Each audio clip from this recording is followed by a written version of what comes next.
के साथ सबसे पहले शुरुआत कर लेते हैं और एक मार्केट चेक देखकर समझ लेते हैं कि इस वक्त बाजार के सेंटिमेंट्स कैसे नजर आ रहे हैं। मंथली एक्सपायरी का दिन है और निफ्टी ऊंचाई से करीब 100 अंक फिसलता हुआ 23,750 के पास इस वक्त ट्रेड करता हुआ। शुरुआत अच्छी जरूर हुई थी, लेकिन वहां से फिर मुनाफा वसूली हाथ लगी और इस वक्त अगर आप देखेंगे बेंचमार्क इंडेक्सेस और साथ ही ब्रॉडर मार्केट्स में गिरावट जो है वो बिल्कुल नजर आ रही है। इसके अलावा अगर आप देखेंगे बैंक निफ्टी में 600 अंकों की गिरावट 51,150 के भी नीचे लुढ़कता हुआ बैंक निफ्टी इस वक्त नजर आएगा और ऊपरी स्तरों से वहां पर भी करीब 600 अंकों की बिकवाली लाल निशान के साथ बैंकिंग प्लेज। आपको ध्यान होगा बाजार जब खुले तो बैंक निफ्टी के से जुड़े 12 के 12 शेयरों में मजबूती थी, लेकिन इस वक्त हालात जो है वो विपरीत होते हुए नजर आए और बिकवाली वहां पर भी जारी। ऑटोमोबाइल स्पेस ऑटो सेक्टर में आज रफ्तार अच्छी नजर आ रही है। मारुति M&M करीब 2% की तेजी दिखा रहे। ऑटो एंसिलरीज में टायर्स स्टॉक्स पर भी, बैटरी स्टॉक्स पर भी एक नजर होनी चाहिए। इसी के चलते रियल्टी सेक्टर पर दबाव है। Prestige estate, brigade enterprises, Raymond जैसे शेयर्स हैं जहां पर आज लाल निशान के साथ बिकवाली हावी होती हुई। निफ्टी रियल्टी इंडेक्स आपके स्क्रीन पर यहां पर बिकवाली के साथ जितनी मजबूती है ऑटो पैक में, आज रियल एस्टेट बाजार को संभाल नहीं पा रहे हैं। वहां से हम देख रहे हैं बिकवाली हाथ लगी है। और इसके अलावा मेटल सेक्टर की अगर बात करें, मेटल्स की भी चमक फीकी पड़ती हुई नजर आई। आप स्क्रीन पर मेटल पैक भी आ जाएगा। हिंदुस्तान जिंक कॉपर के शेयरों में हिंदुस्तान कॉपर की अगर बात करें करीब 6% की गिरावट देखने को मिली और इसके अलावा भी तमाम मेटल से जुड़े स्टॉक्स में बिकवाली का दबाव इस वक्त नजर आ रहा है। तो बाजार का मूड माहौल फर्स्ट हाफ में काफी ट्रेंडिंग, काफी मजबूत नजर आ रहा था, काफी सपोर्टिव थे मार्केट्स, लेकिन सेकंड हाफ तक पहुंचते पहुंचते उतार चढ़ाव, इनफैक्ट फर्स्ट हाफ में ही शुरुआत तो हो ही चुकी थी ऊपरी स्तरों से गिरने की। अब देखना यह है कि मंथली एक्सपायरी कहां पर जाकर कटती है और बाजार में क्या सेकंड हाफ में जो वॉलेटाइल ट्रेंड है इसी तरह की वॉलेटिलिटी नजर आती है या फिर मजबूती के साइंस दिखते हैं। M&M, Bharti Airtel, Maruti, Tata Motors, Adani Ports जैसे स्टॉक्स हैं जो कि इस वक्त बाजार को संभालने का काम कर रहे हैं। On the flip side ICICI bank, HDFC bank, TCS, axis bank और एशियन पेंट्स जैसे स्टॉक्स हैं जहां पर बिकवाली हावी हो रही है।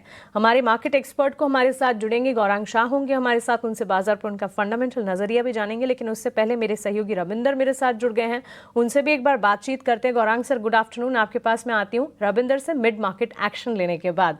गुड आफ्टरनून रविंदर, बताएं इस वक्त मिड मार्केट एक्शन में कहां पर है फोकस?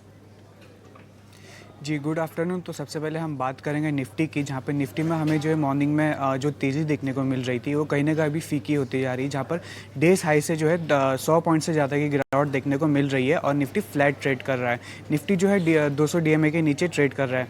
अगर बात करें सेक्टर स्पेसिफिक की, तो सेक्टर स्पेसिफिक में जो हमारा टॉप सेक्टोरल गेनर है वो निफ्टी ऑटो, और निफ्टी ऑटो में जो हमें लगातार 2 सेशन से तेज़ी देखने को मिल रही है।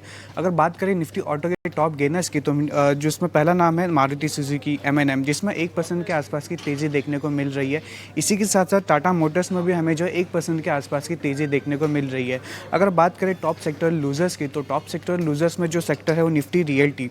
अगर बात करें निफ्टी रियल्टी के लूजर्स की, तो निफ्टी रियल्टी के लूजर्स में जो पहला नाम है प्रेस्टीज एस्टेट, जहाँ पे 2% से ज़्यादा की गिरावट देखने को मिल रही है। इसी के साथ साथ ब्रिगेड एंटरप्राइज और रेमंड लिमिटेड में भी हमें जो है गिरावट देखने को मिल रही है। रेमंड लिमिटेड जो है 1.5% के आसपास की गिरावट देखने को मिल रही है।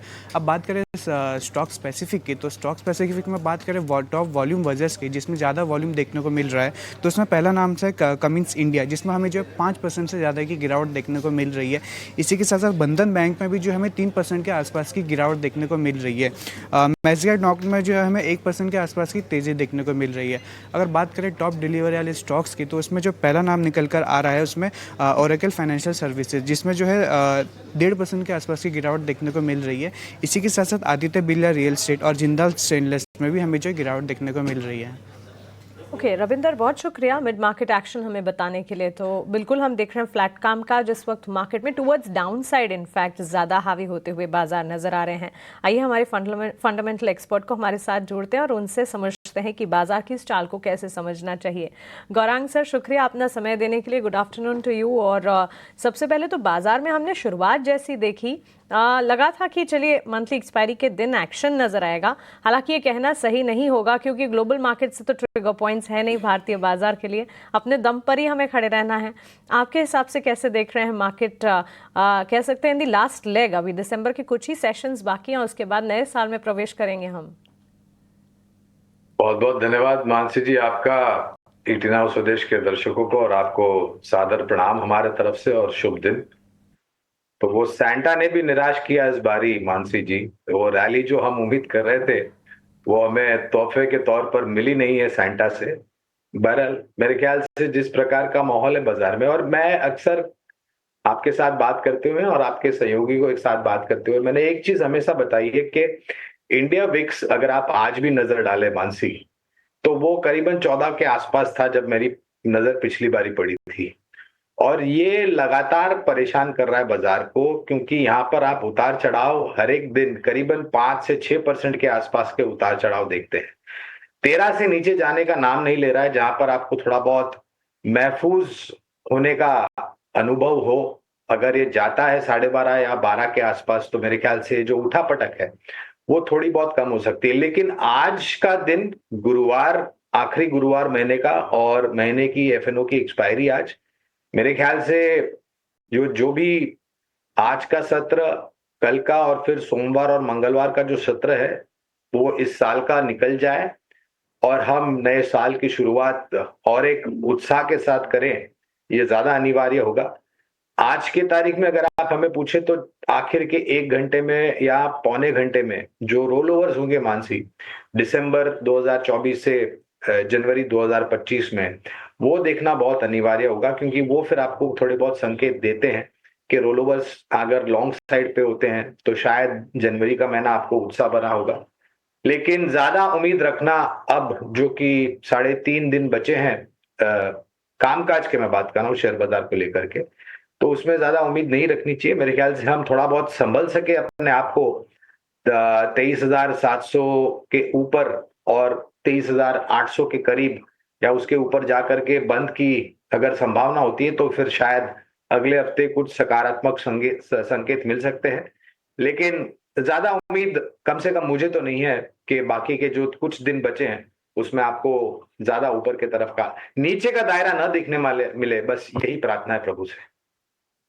गौरांग सर, काफ़ी रैशनल अप्रोच है और इनफैक्ट ये एक सही सुझाव भी है जो कि व्यूअर्स को आप दे रहे हैं। भले ही आप कह रहे हैं कि इस वक्त कोई उम्मीद ज़्यादा नहीं नज़र आ रही, लेकिन सच्चाई तो खैर वही है, क्योंकि फियर इंडिकेटर जिसकी आपने बात कही, इंडिया विक्स, यस सही बात है कि हम देख रहे हैं ये कंफर्ट लेवल्स के पास नहीं आ रहा है और आज भी करीब 6% की तेज़ी। तो ये तेज़ी जो है इंडिया विक्स के लिए काफ़ी कंसर्न, हमारे लिए काफ़ी कंसर्न साबित हो रही है। रोल ओवर्स के डेटा पर नज़र रखनी चाहिए, क्योंकि मंथली एक्सपायरी और आज जिस तरह के रोल ओवर्स के डेटा आएंगे उससे समझ आएगा कि नई सीरीज की शुरुआत किस तरह की होती नजर आ सकती है।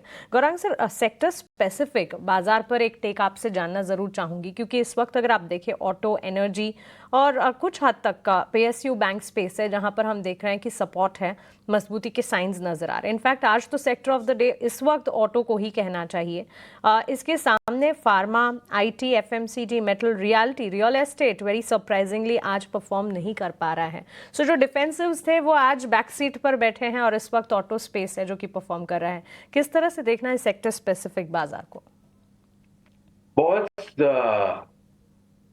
मेरे ख्याल से पारदर्शिता के साथ नजर आता है मानसी के। पहले क्या होता था, सेक्टर रोटेशन कुछ समय लगता था। आज के तारीख में इस हफ्ते में और अगले हफ्ते आप देखें तो इस हफ्ते की शुरुआत मेरे ख्याल से रियल एस्टेट सेक्टर सबसे बेहतरीन परफॉर्मेंस करने वाला सेक्टर था। मैं बात कर रहा हूं सोमवार, मंगलवार को। आज देखें तो वहां पर मात खाई है, रियल एस्टेट सेक्टर में मुनाफा वसूली आई है, और ऑटो सेक्टर जो कि अंडर परफॉर्मेंस कर रहा था सोमवार मंगलवार को, आज परफॉर्मेंस। तो बहुत ही स्पष्ट रूप से दिखाई दे रहा है कि सेक्टर रोटेशन बहुत तीव्र गति से हो रहा है। मुझे ताज्जुब नहीं होगा अगले हफ्ते ऑटो सेक्टर थोड़ा बहुत पीछे आ जाए मुनाफा वसूली की चपेट में, और फिर शायद आपको सीमेंट या फिर आईटी या फिर बैंकिंग या एफएमसीजी सेक्टर थोड़ा बहुत स्पॉटलाइट में आता हुआ नजर आएगा।